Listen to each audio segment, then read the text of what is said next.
தேடுதுமா உங்களை பார்க்கணும். சரி அம்மா சொல்லுமா. நான் வந்து இந்த லீவுக்கு வந்திருக்கேன். சரி சொத்துலாம் வந்து கொஞ்சம் வேலை கொஞ்சம் சிலதெல்லாம் எழுதலாம்.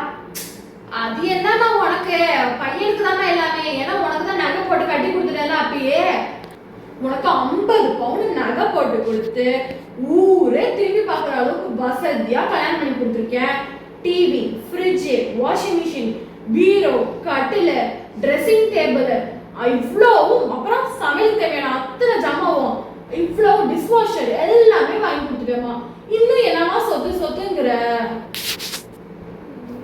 அம்மா கல்யாணத்துக்கு கொடுத்தது வந்து கடமை, இப்ப சொத்துன்றது வந்து என் உரிமை. சரிம்மா அந்த உரிமைலாம் உங்க அண்ணன் வந்துருவான். இப்ப வந்த உடனே பேசுவோம் சரியா? சரி சரி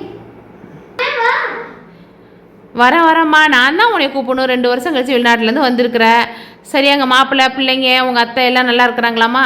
அவங்கலாம் நல்லா தான் இருக்காங்க. சரி உட்காருங்க, நான் பேசலாம். உட்காருங்க உட்காருங்க. உட்காரலாம். சொல்லுங்கம்மா. தங்கச்சி என்ன சொல்றா? முன்ன நகை போட்டது ஜாமான் எல்லாம் வாங்கி கொடுத்தது வந்து அவளுக்கு வந்து நம்ம செய்ய வேண்டிய கடமையாமா. சரிங்கம்மா. சொத்து இப்ப வேணுமா, அதுக்கோசரம் தான் ஒரு வாரத்துக்கு லீவ் போட்டு வந்திருக்கா. சொத்து வந்து அவ உரிமையா அப்படின்னு அவ தான் சொல்லிக்கிறா. சரி சரி. சொத்து வேணும்னா சரி உங்க அண்ணன் வரட்டும், உட்கார வச்சு நீங்க 2ல 1 பேசிடலாம்னு சொல்லி நான் தான் வெயிட் பண்ண சொல்லிருக்கேன். என்னப்பா சொல்றது நீ? சரிம்மா உரிமை இருக்குன்னா கண்டிப்பா அவளுக்கு நம்ம என்ன ஏதுங்கிறத விளக்கமா சொல்லிடலாமா? இந்த சொல்லிடுறேம்மா. இந்த வீட்டு பேர்ல ஒரு 10 லட்ச ரூபா கடன் இருக்குதுமா. என்னம்மா இந்த இதுல பங்கு கேட்டா தானேம்மா?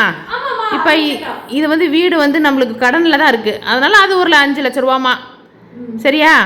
அப்புறம் வந்து நம்ம வயல் இருக்கலாமா, வயல் அது பேர்லேயும் நான் ஒரு 20 லட்ச ரூபா வாங்கி வச்சுட்டேம்மா. அது ஒன்றும் வாங்கி வெட்டி செலவுலாம் பண்ணலம்மா.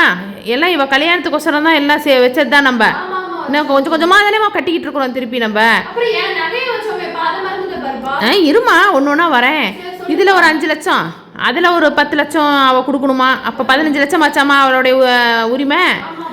அப்புறம் உங்கள் நகையை 10 அதுக்கு கல்யாண செலவுக்குலாம் நம்ம என்ன செஞ்சோம், கொண்டு போய் வச்சோமாம்மா.